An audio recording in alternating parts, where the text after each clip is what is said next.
There is a moment in every serious investor's life when the numbers stop feeling abstract and start feeling alive. I do not mean the day you read your first book on compounding. I do not mean the day you open a brokerage account. I do not even mean the day you buy your first stock. I mean the day you look at your money and realize it is beginning to behave like a small worker in your employ.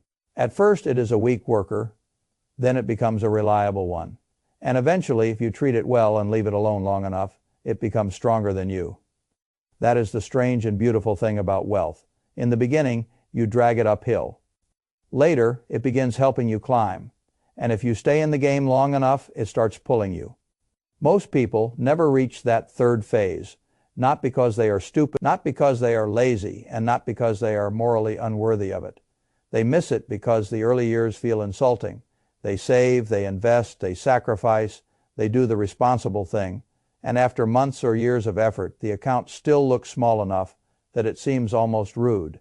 They expected motion and got patience. They expected proof and got process. They expected the miracle to show up early and publicly.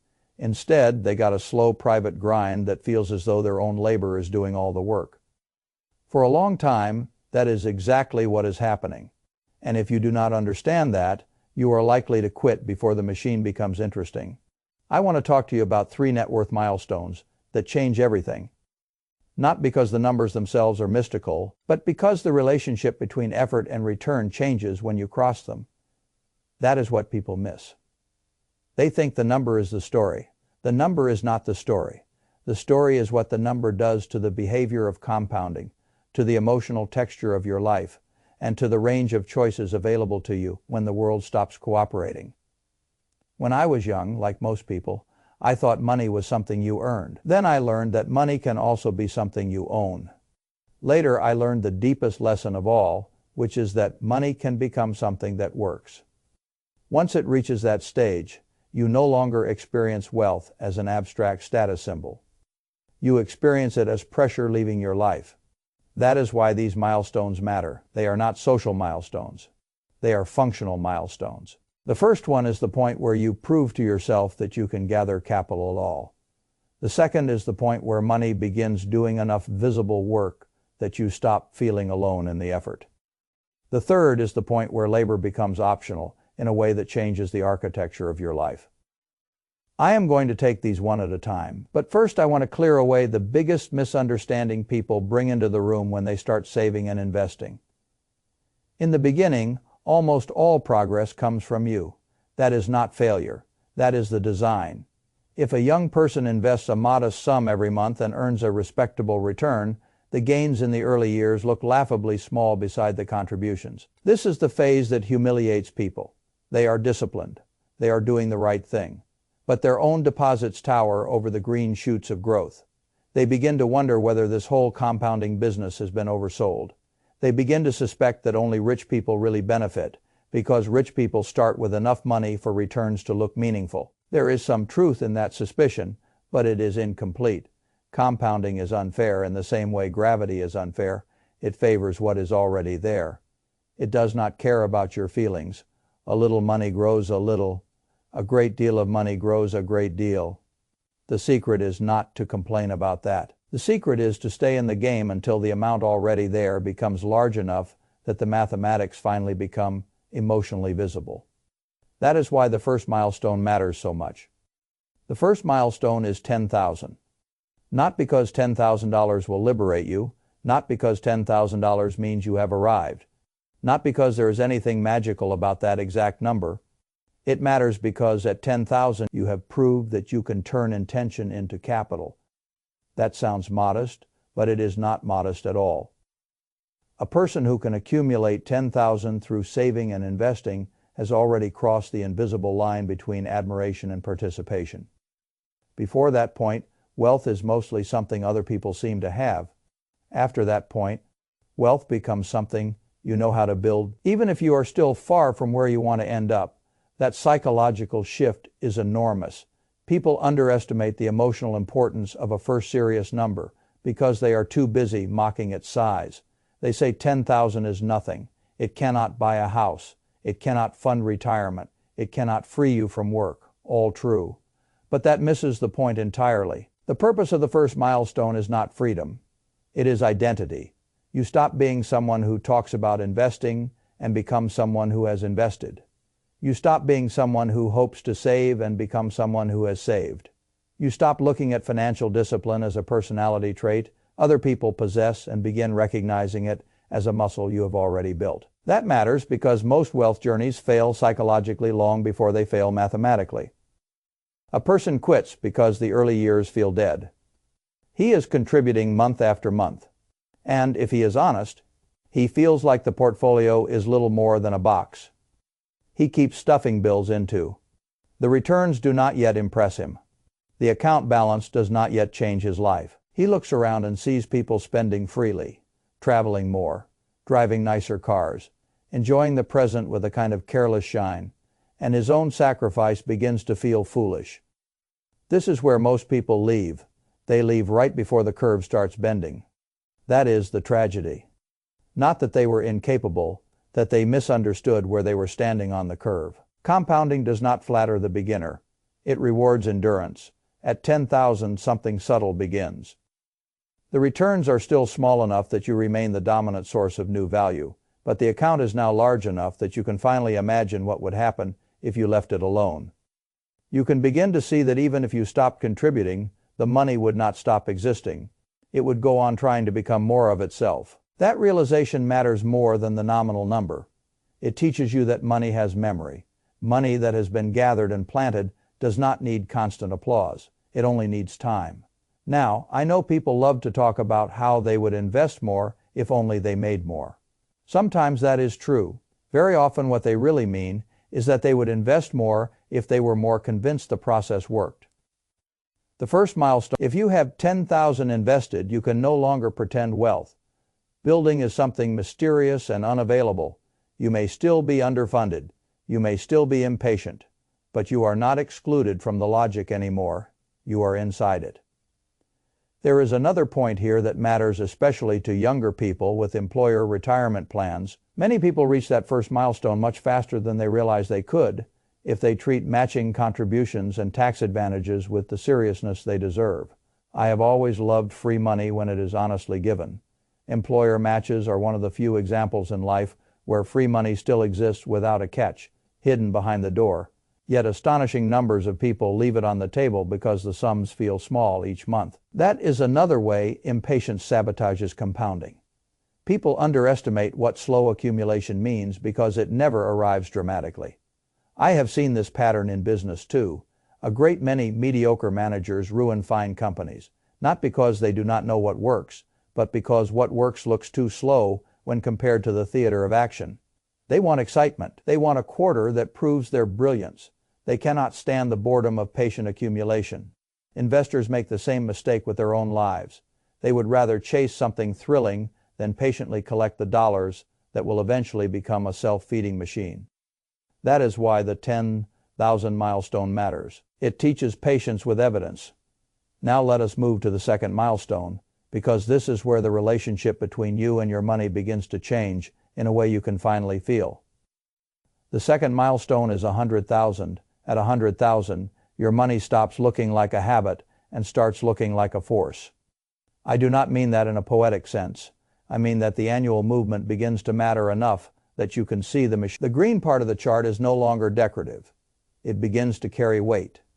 This is the point where people say compounding gets exciting, and they are right, though I would choose a different word. It becomes visible. That is more important than excitement. Most people need visibility before they become truly committed. They say they believe in long-term investing. But what they really believe in is the story of long-term investing. At 100,000, the story begins turning into an experience. A decent market year can produce gains large enough to feel like an actual event in your life. A bad year can be painful enough that you also learn another necessary lesson, which is that volatility matters more when the pile has become meaningful. Both lessons are useful. At this stage, the mathematics begin to alter your psychology. You realize that the account can make more in a year than you thought possible back when you were starting. Maybe not every year.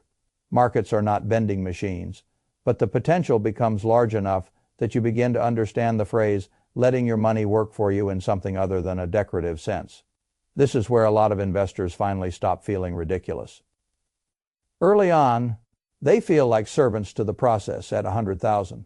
The process begins serving them back. That is why I think this is the milestone that really changes a person. 10,000 proves you can build. 100,000 proves the thing you built can now build.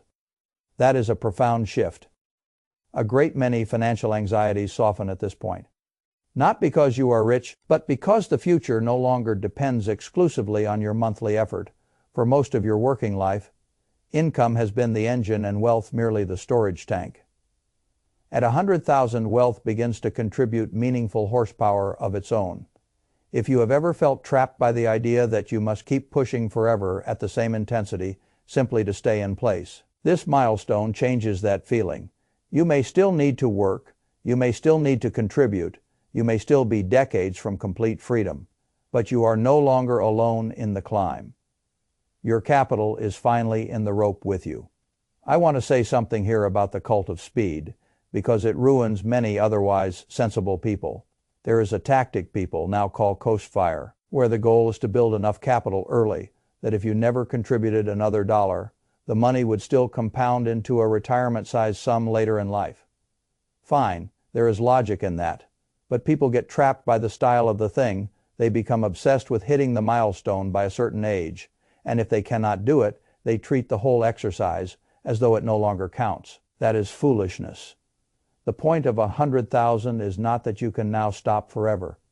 The point is that the engine has changed. Even if you continue contributing, and most people should, your capital now matters enough that the future begins to feel less like a giant wall of obligation and more like a machine you have already managed to switch on. That is liberating. And I do not only mean financial. When people cross this threshold, they often become better decision makers in other parts of life. They are less vulnerable to every foolish salary offer because they are no longer negotiating from total dependency. They can imagine sabbaticals, career pivots, longer job searches, and periods of lower income because they know they are not standing on nothing. That sort of psychological optionality is incredibly valuable. It makes people calmer. It makes them less easy to bully. It reduces the desperation premium built into their working lives. I have always thought one of the most underrated uses of money is that it allows a person to say no with dignity. At 100,000, that dignity begins to feel realistic. You may still choose the same job, you may still want the same career, but it is no longer the same as needing it with the same level of fear. That is a real change in life quality. Now let us move to the third milestone, because this is the one people dream about, even when they do not fully understand what they are dreaming of. The third milestone is 1 million. A million is an odd number because it has become both inflated and trivialized in modern context. Some people say it is nothing now. Others still treat it as a kind of mythical finish line. The truth, as usual, lies in the structure, not the label. At 1 million, your money can do something extraordinary if it is given enough time and treated with enough restraint. It can carry you, not lavishly in all circumstances, not irresponsibly, not without thought, but it can produce enough that work becomes optional for a great many people, in a way it never was before. This is where you stop thinking of wealth mainly as an abstract future and begin thinking of it as a live alternative to compulsory labor. That changes everything. I have watched people cross this line and transform not because their taste changed, but because their posture toward life did. They no longer approached every year as something that had to be sold for wages. They began approaching it as something that could be allocated. Time itself changed color for them. That is what most people are really after when they say they want to be wealthy. They do not want a bigger statement, they want a different relationship to time. At 1 million, the mathematics begin supporting that dream seriously. A decent long-term return on 1 million produces a number large enough that even after reasonable withdrawals and inevitable fluctuations, the portfolio begins functioning as a serious life-supporting machine. Now, I am aware of the famous withdrawal rules and all the careful debates around sustainability, inflation, longevity, sequence risk, and every other worthwhile caution.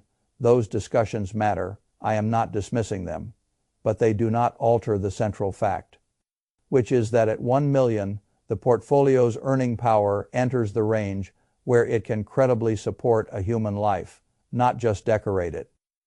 That is the shift. Once money can produce enough to replace or nearly replace labor income, everything about choice changes. You can keep working, but it is different work because coercion has weakened. You can reduce hours. You can reject promotions that would cost you your health. You can take more risk in your own business because survival no longer hangs so nakedly on each month. You can leave the wrong city. You can spend more time with people you love. You can finally ask whether the life you built still deserves your allegiance.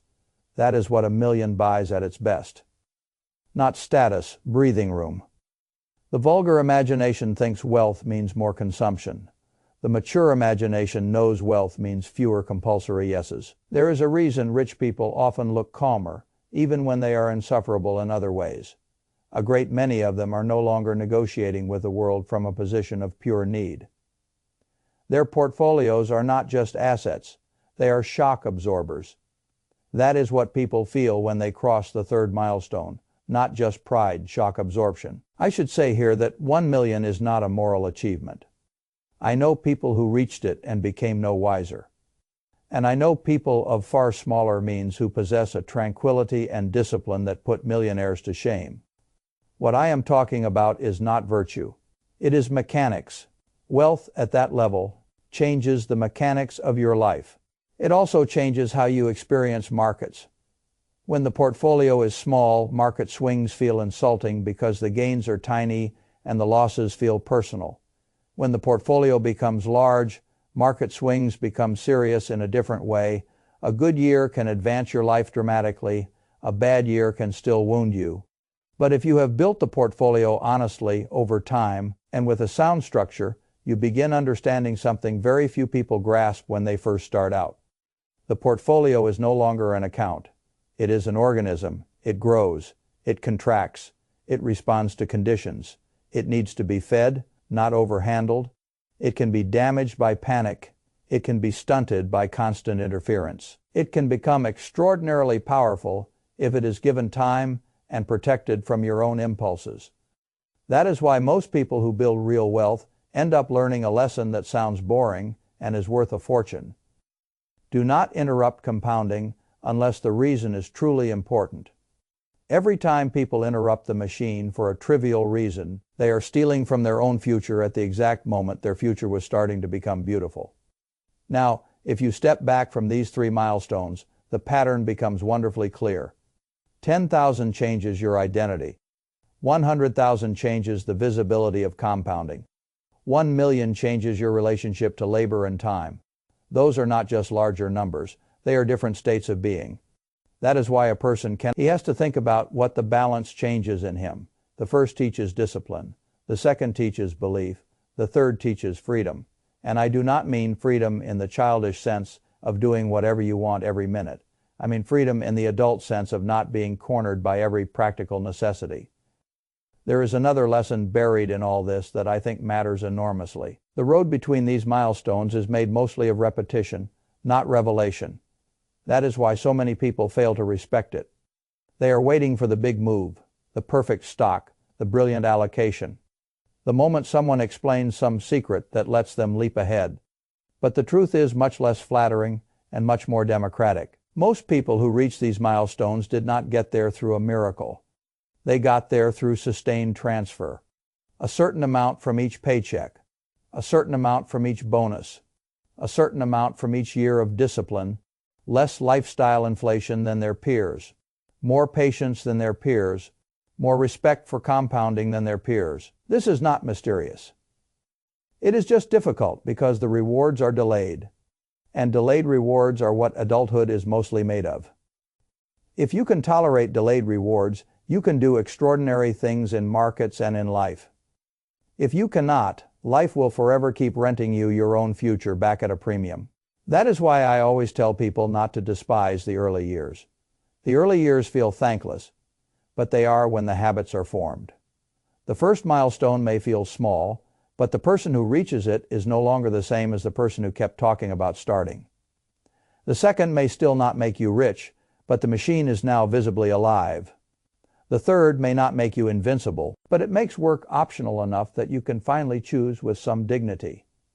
I have always preferred wealth that increases dignity over wealth that merely increases spectacle. One of the saddest things in modern life is how many people think a large income is the same thing as financial power. It is not. High earners can be utterly weak if their expenses rose with their vanity.